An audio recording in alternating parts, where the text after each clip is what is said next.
There is so much power in creating in silence, and even more magic happens when we create together in community.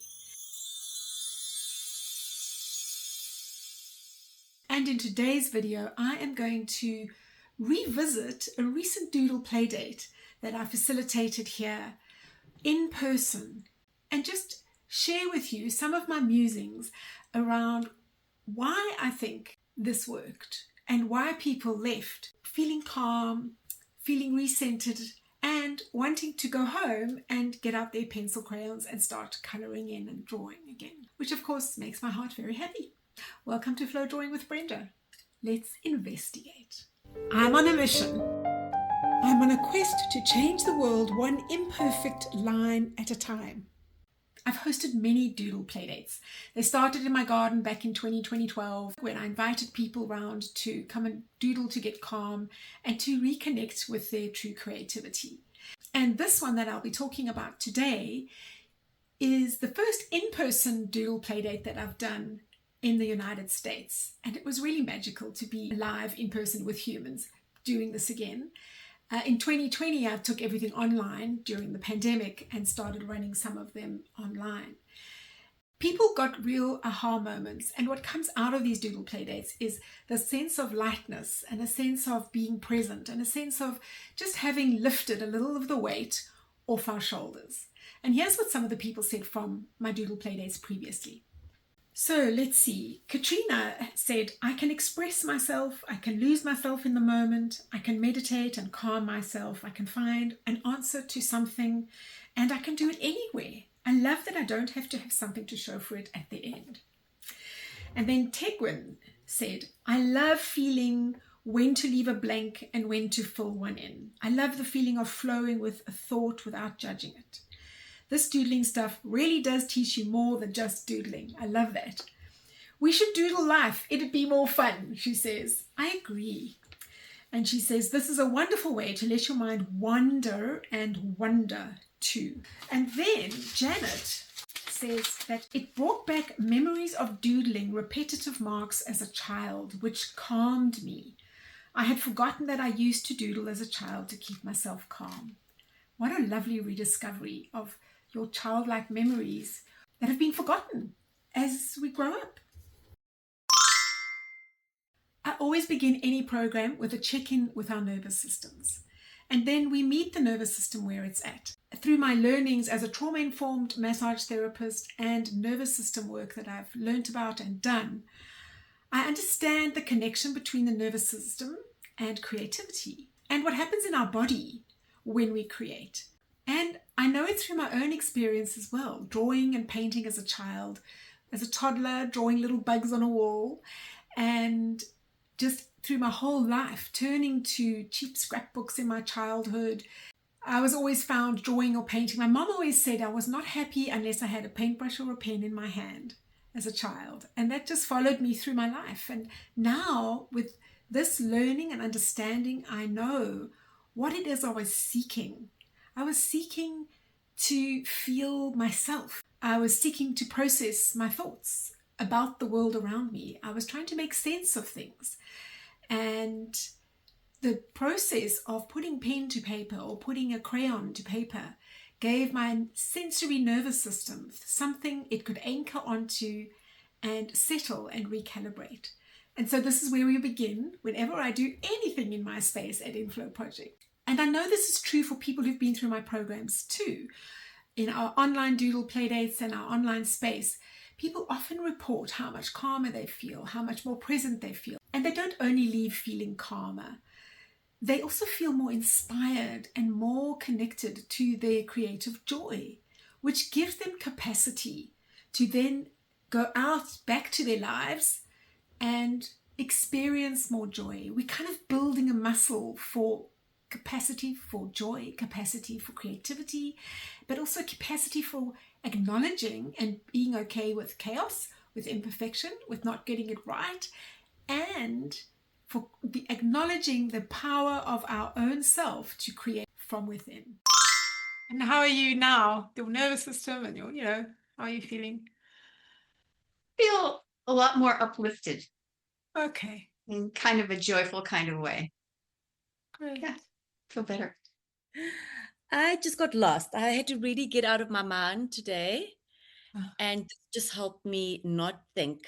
I just didn't think for an hour. It was the most wonderful, wonderful experience. It was a real meditation, and I feel a whole lot better, whole lot better. It really does something. It sounds a bit crazy when you tell people. How's your neck and shoulders now? They can also tighten because you've been focusing, right? But No, you won't believe it. I feel like I've just like it's melted. I feel like a ton has been lifted off my shoulders. creativity is who we are.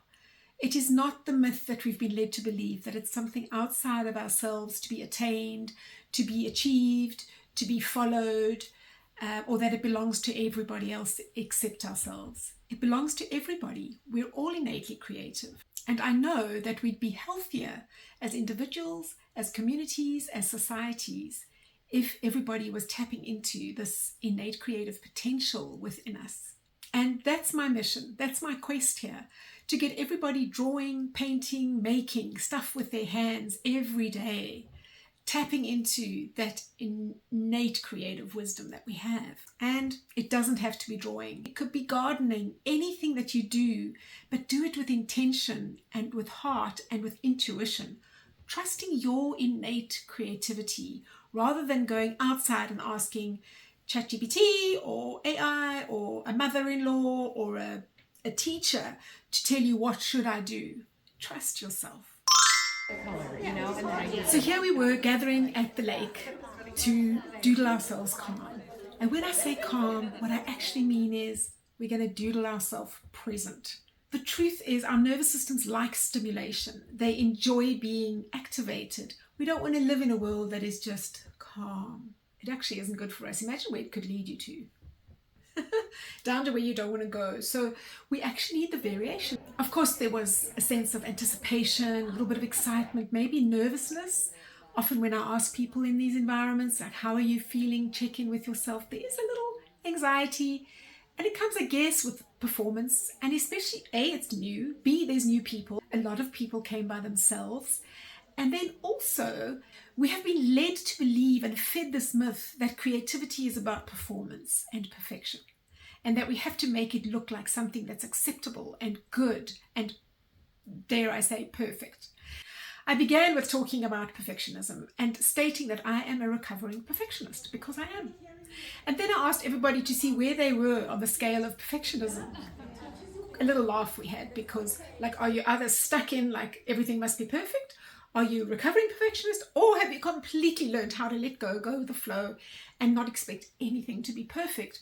However, not getting things perfect does not mean making a mess and letting things go to, crazy chaos.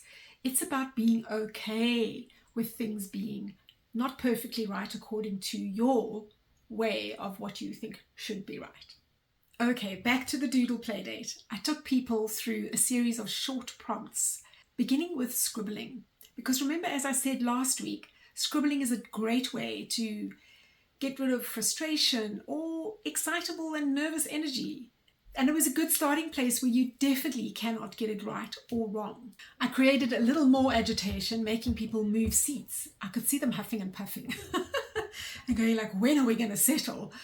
But all of it with the intention to activate the nervous system. And then we sat down and finally had an opportunity to sit quietly for 20 to 30 minutes, just drawing, creating together in community. So people got into the zone, and one of our participants told me she was tracking her biometrics, and for most of the time she was calm and in the zone. And I loved that she shared her science-backed data with us. So we have proof that doodling is good for us.